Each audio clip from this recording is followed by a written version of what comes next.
सालबारि पुलिसा दिनै सालबारि फरायसालिमायाव सालबारि फरायसालिमानि फरायसाफोरखौ लानानै सांग्रांथियारि मेल खुंदों।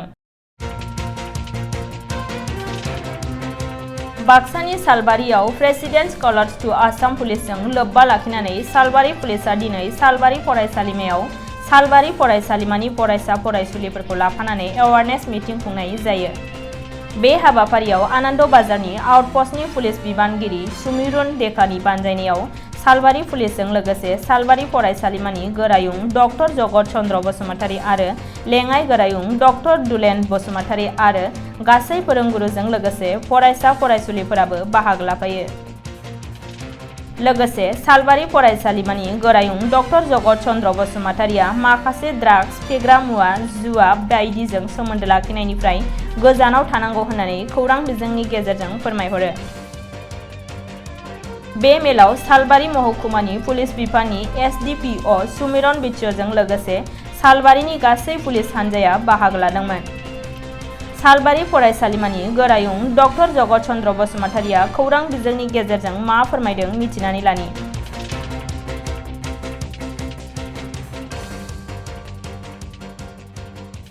प्रेसिडेन्ट कालार्स डे बेवहाय अखम पुलिस प्रशासन सालबारि थानानिफ्राय जोंनि नैबे सालबारि फरायसालिमायाव दिनै बेनि सोमोन्दै एवारनेस केम्पिं मोनसे फरायसा भिडिपि गावबुरा गासै फोरोंगुरुफोरखौ लानानै सावरायनाय जादों जाहाथे जोंहा फैबाय थानाय दिनफोराव साबसिननिख्रुइ हामसिन जायो।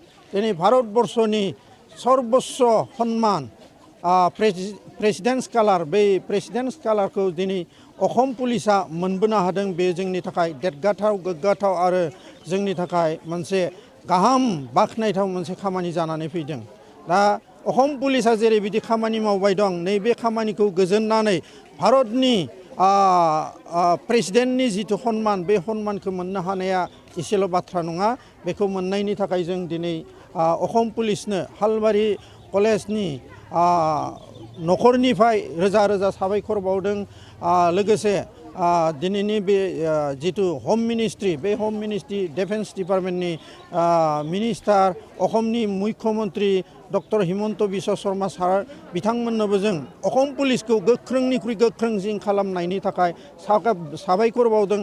आरो लोगोसे समाज फोसाबलु खामानियाव आरो पुलिसनि जिथु प्रशासनिक खामानि बेवहाय गोबां सुबुरुन होनाय आरो बिथोन होनाय आरो गाहाम खामानि मावहोनायनि थाखाय स्ट्रंगेस्ट खालामनांगौनि थाखाय जों आरोबाव आरज गाबबावदों।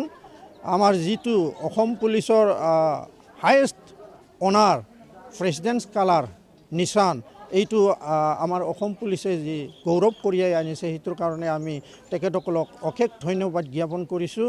আৰু তেওঁলোকৰ যিটো সৰ্বোচ্চ ভাৰতবৰ্ষৰ যিটো সন্মান কঢ়িয়াই আনিব পাৰিছে সেইটোৰ কাৰণে আমি সালবাৰী কলেজৰ পৰিয়ালৰ তৰফৰ পৰা তেওঁলোকক লৈ আমি সেলুট জনাইছোঁ।